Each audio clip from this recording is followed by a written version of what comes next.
I'm 68 years old now, and I've been carrying something heavy for most of my adult life.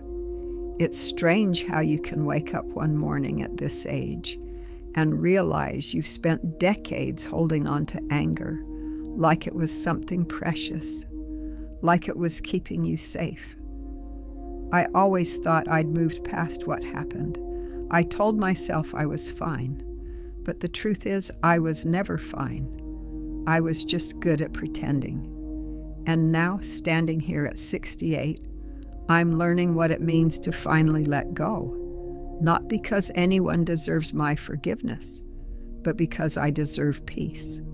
And I'm running out of time to find it. Part 1. The Wounds I Carried. My name is Robert, and I live in a small town in western Pennsylvania. The kind of place where everyone knows your name and your business. I've been here my whole life, except for a few years in my 20s when I tried to escape to Philadelphia. But I came back. I always come back. I'm a retired high school teacher, 37 years of American history and civics. I thought I was good at it.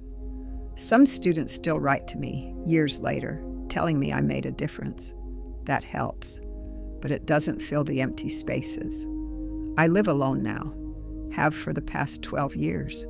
My wife, Linda, left when I was 56. It wasn't dramatic.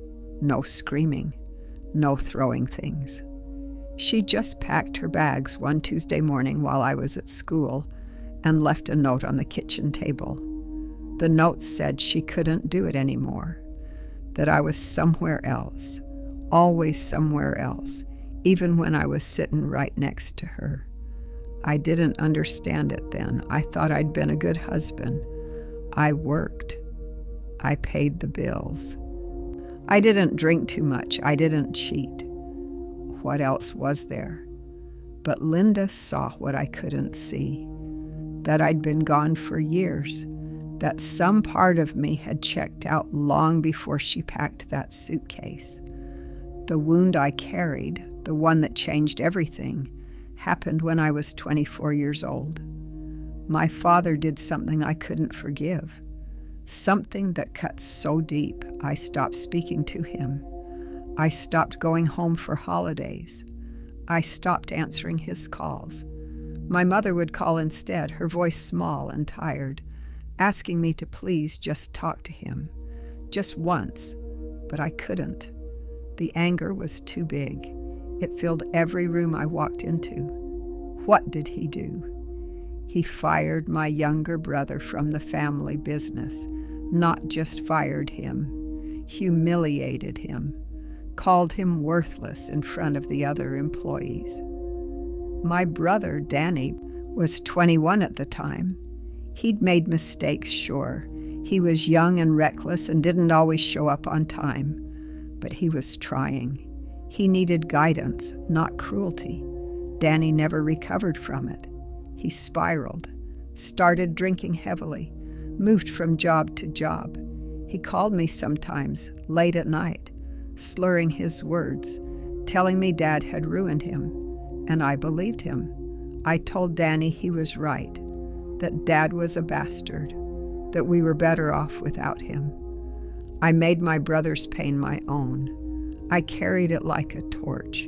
My father tried to apologize, once, maybe twice, but his apologies were stiff and awkward. He wasn't good with emotions, never had been. He'd grown up in a different time with a different understanding of what it meant to be a man. You worked hard.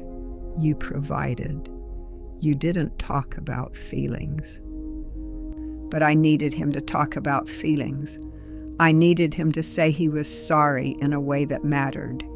And he couldn't, or wouldn't, I don't know which. So I cut him off, completely, for 32 years. He died when I was 56, the same year Linda left. He had a heart attack in his workshop, surrounded by the tools he'd used his whole life. My mother found him there, still holding a wrench. I didn't go to the funeral. I told myself I was too angry, that he didn't deserve my presence. But the truth was, I was afraid that if I went, I'd have to feel something other than anger. And anger was all I had left. Danny did go. He showed up drunk and made a scene, shouted at the casket about how Dad had destroyed him. My mother called me afterward, crying, asking why I hadn't come, asking why her family had fallen apart. I didn't have an answer. Part 2. Living with the anger. For years after Dad died, I told myself I was fine. I went to work. I graded papers. I coached the debate team. I had a routine, and routines are comforting. They make you feel like you're in control. But I wasn't in control. The anger was in control. It showed up in small ways. I was impatient with my students. I'd snap at them for minor infractions. A kid would forget his homework, and I'd react like he'd personally insulted me. My colleagues noticed. They started avoiding me in the teacher's lounge. I lost friends. Not all at once, but gradually. People stopped inviting me to things. Barbecues, golf outings. They'd make excuses, say they forgot. But I knew. I wasn't pleasant to be around. Linda tried to talk to me about it. She'd say, "Rob, you're not yourself. You're angry all the time." And I'd deny it. I'd tell her she was overreacting, that I was just tired, just stressed. But she was right. I was angry all the time, at everyone, at everything. The worst part was how the anger bled into everything. I couldn't enjoy anything anymore. A beautiful sunset. I'd find something to criticize. A good meal. I'd complain about the service. Linda would plan a trip, something special, and I'd ruin it by being irritable and distant. She stopped trying after a while, and I didn't notice. Or I did notice, but I didn't care. I was too wrapped up in my own bitterness. Danny was struggling too. He'd been in and out of rehab 3 times. Lost his driver's license. Lost his apartment. He was living with our mother, who was getting older and frailer. She couldn't handle him anymore. But she wouldn't turn him away. I should have helped. I should have stepped up, been the older brother, but I didn't. I told myself Danny needed to figure it out on his own, that helping him would just enable his drinking. But really, I was punishing him too, for not being stronger, for letting Dad's cruelty break him. I resented Danny for proving that Dad had that kind of power over us. I know how that sounds. It sounds cruel. It was cruel, but I couldn't see it then. All I could see was my own pain, my own sense of betrayal. Linda left on a Tuesday. I came home from school and the house was too quiet. Her car was gone. Her closet was half empty. The note was on the table, next to a vase of wilted flowers I'd forgotten to throw out. I read the note 3 times. Then I crumpled it up and threw it in the trash. I told myself she'd come back, that she was just upset, that she'd realize she was overreacting. But she didn't come back. She filed for divorce 6 months later. We split everything down the middle, the house, the savings. She didn't ask for much. She just wanted out. I signed the papers without fighting. What was the point? After Linda left, the house felt enormous. Every room echoed. I'd walk through it at night, turning on lights, trying to fill the emptiness. But it didn't help. I kept teaching. What else was I going to do? But my heart wasn't in it anymore. I was counting down the days until retirement. The students could tell. They called me Mr. Thompson, but I heard them whispering, "He's mean. He doesn't care." They were right. I didn't care. Not about them. Not about myself. I was just going through the motions, waiting for something to change. But nothing changed. Years passed. I retired at 65. Got a small party in the teacher's lounge, a plaque. Some people said nice things, but I could tell they were relieved to see me go. I thought retirement would help, that I'd finally relax, but it was worse. Without work, I had nothing to distract me, just the empty house and the silence and the weight of everything I'd been carrying. Danny called me sometimes, always drunk, always rambling. He'd cry and tell me he missed Dad, that he wished he could go back and do things differently.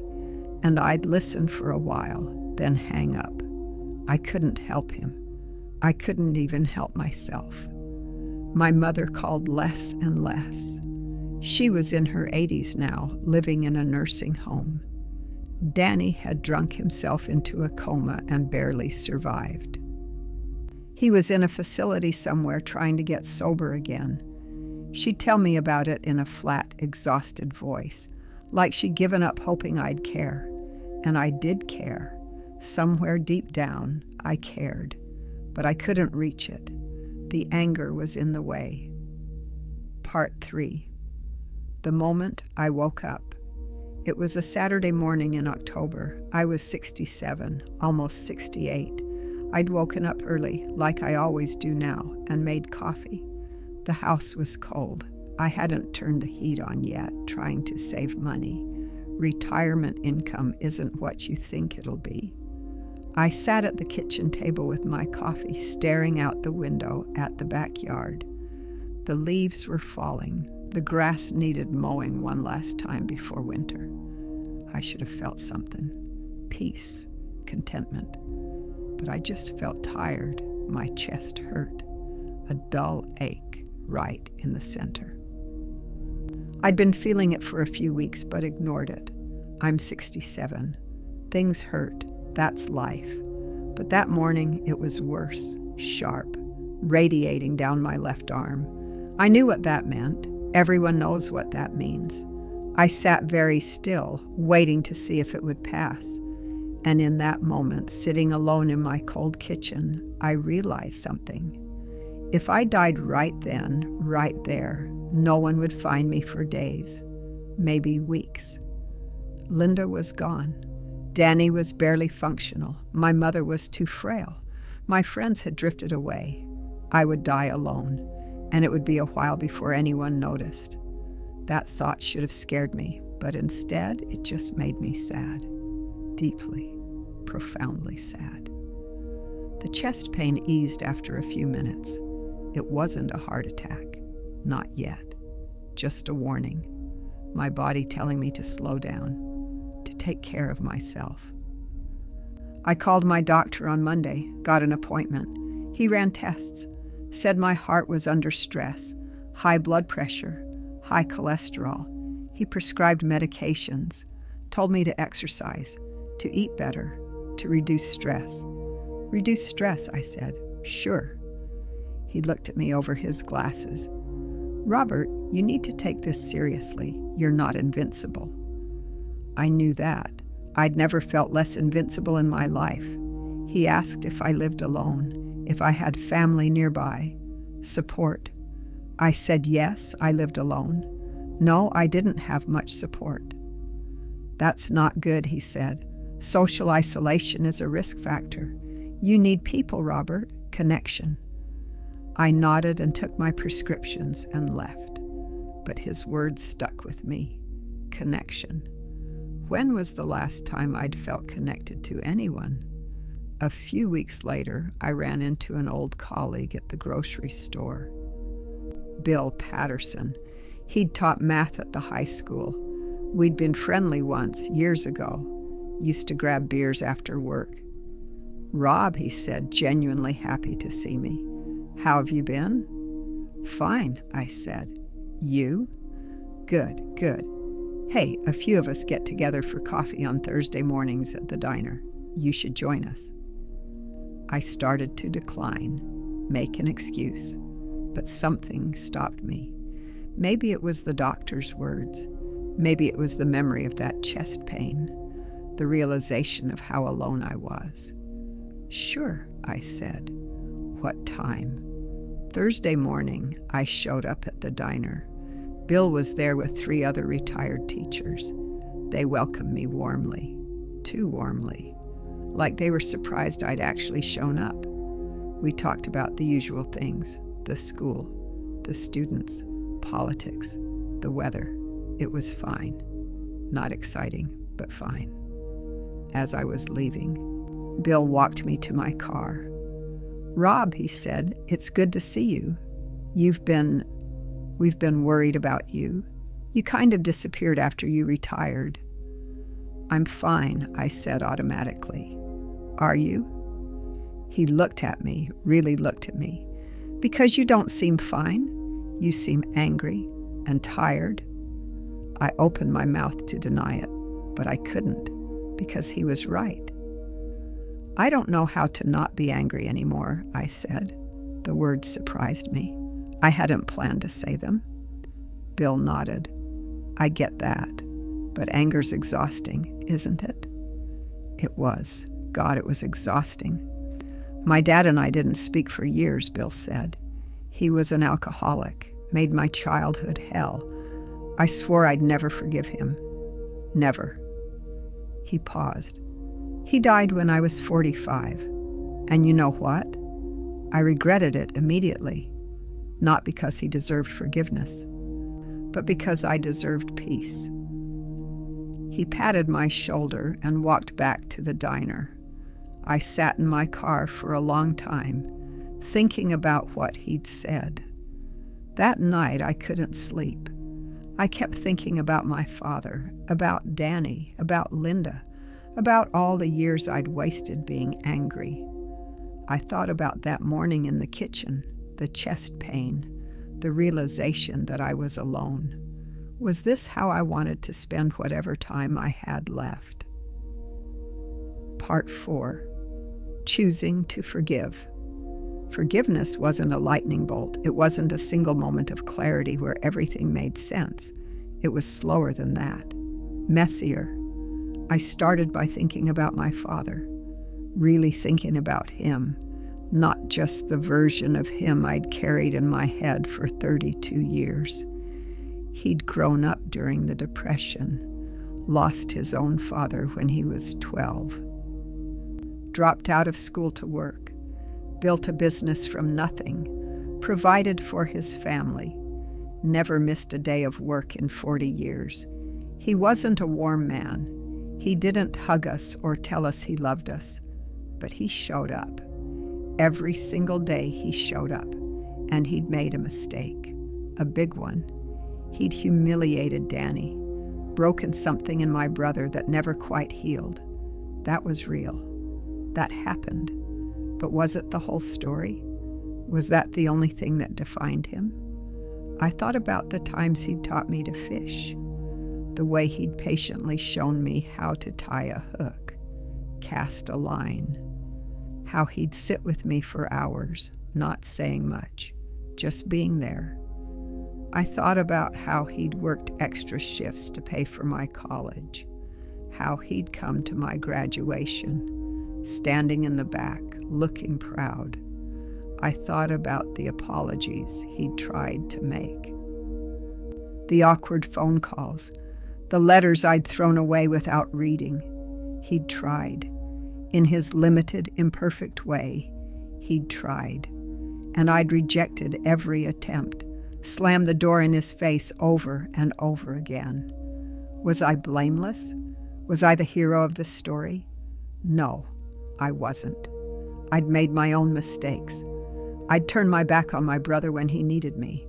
I'd pushed Linda away. I'd let anger poison every relationship I had. And for what? To prove a point? To win some imaginary battle? My father was dead. He'd been dead for 12 years. My anger hadn't hurt him. It had only hurt me. The realization didn't make the anger disappear. It was still there, a familiar weight. But now I could see it for what it was, not protection, not justice, just a burden I'd chosen to carry. I started writing letters, not to send to anyone, just for myself. Letters to my father saying the things I'd never said, telling him I understood, telling him I was sorry too, sorry for cutting him out, sorry for not giving him a chance. I cried while I wrote them, 67 years old, sitting at my kitchen table crying like a child. It hurt. Letting go hurt more than holding on, because holding on at least was familiar. But I kept writing, kept letting the words come. I wrote to Linda too, told her I understood why she left, that she deserved better than what I'd given her, that I was sorry for being so absent, so bitter.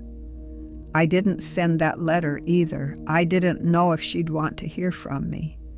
But writing it helped. Then I did something harder. I called Danny. He was out of the facility now, living in a halfway house, sober for 6 months.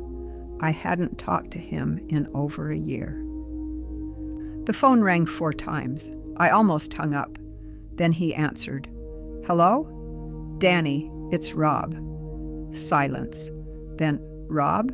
Jesus, I thought you were dead." "Not yet." I tried to laugh. It came out wrong. "What do you want?" "I wanted to talk, to see how you're doing." "Why? You haven't cared for years." He was right. I had no defense. "You're right," I said. "I haven't been there for you, and I'm sorry." More silence, then quietly. "What's this about, Rob?" "I'm trying to do better, to be better. I know I can't fix the past, but maybe we can, I don't know, start over." "Start over?" He laughed, but it wasn't a happy sound. "Rob, I'm 44 years old. I'm living in a halfway house. I've been sober 6 months, and every single day I want a drink. My life is a mess. You can't just call and fix it." "I know. I'm not trying to fix it. I miss my brother."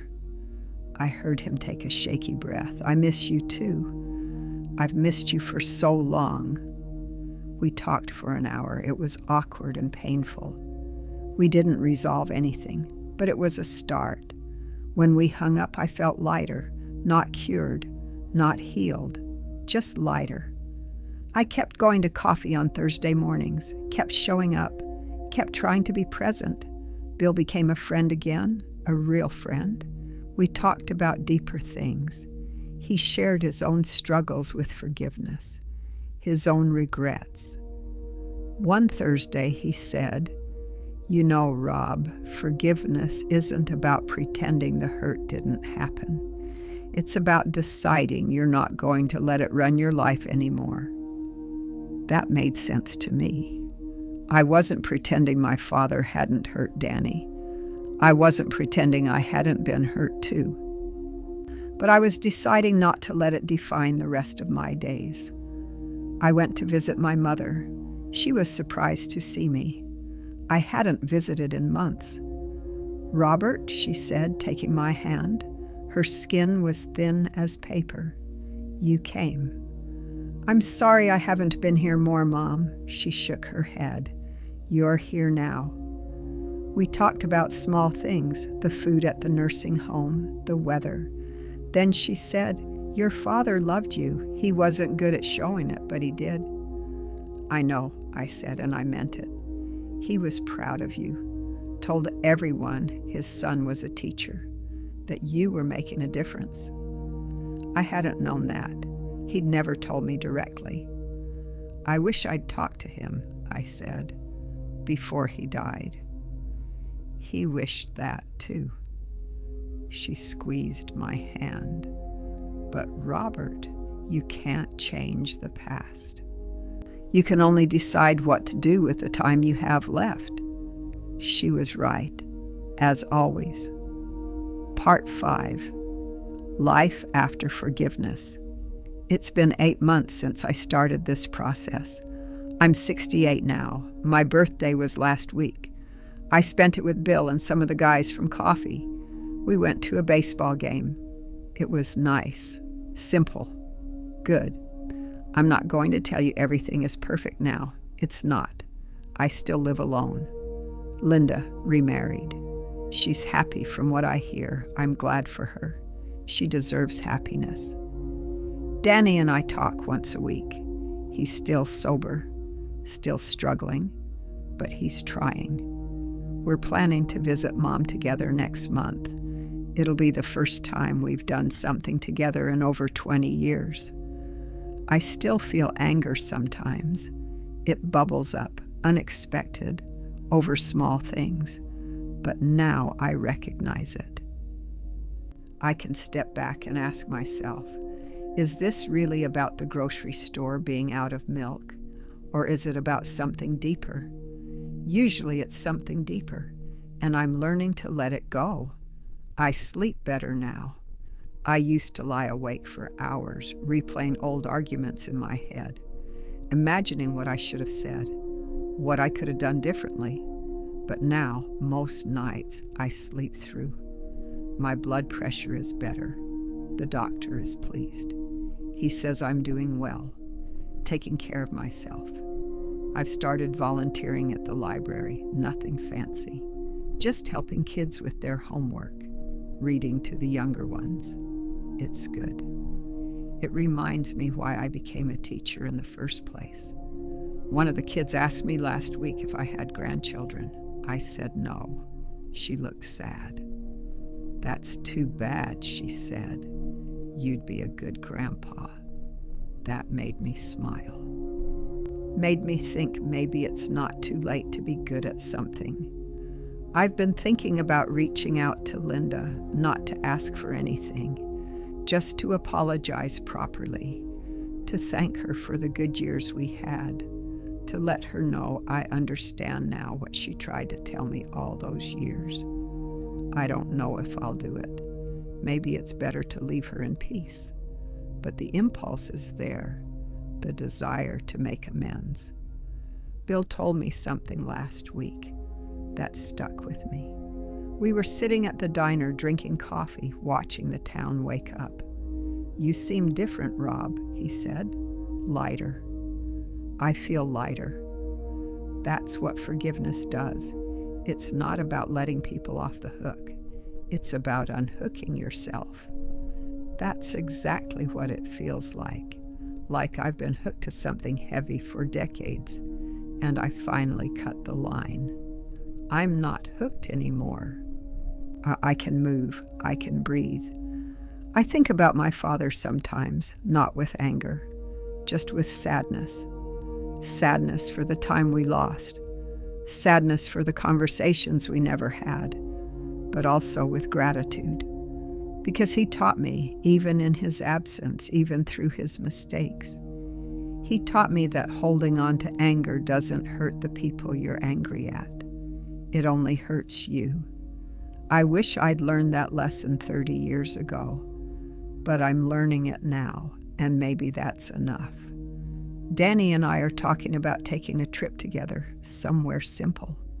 Maybe fishing like we used to do with Dad. We're not there yet, still rebuilding. But the idea exists now, and that's something. My mother is fading. The nursing home calls me regularly. She's getting weaker. She won't last much longer. But when I visit her now, I can look her in the eye. I can hold her hand without feeling guilty. I can tell her I love her and mean it. That's worth everything. Last week, I found an old photo album in the attic. Pictures of me and Danny as kids. Pictures of Mom and Dad, everyone younger, smiling, intact. There's one photo I keep coming back to. I'm maybe 7 years old.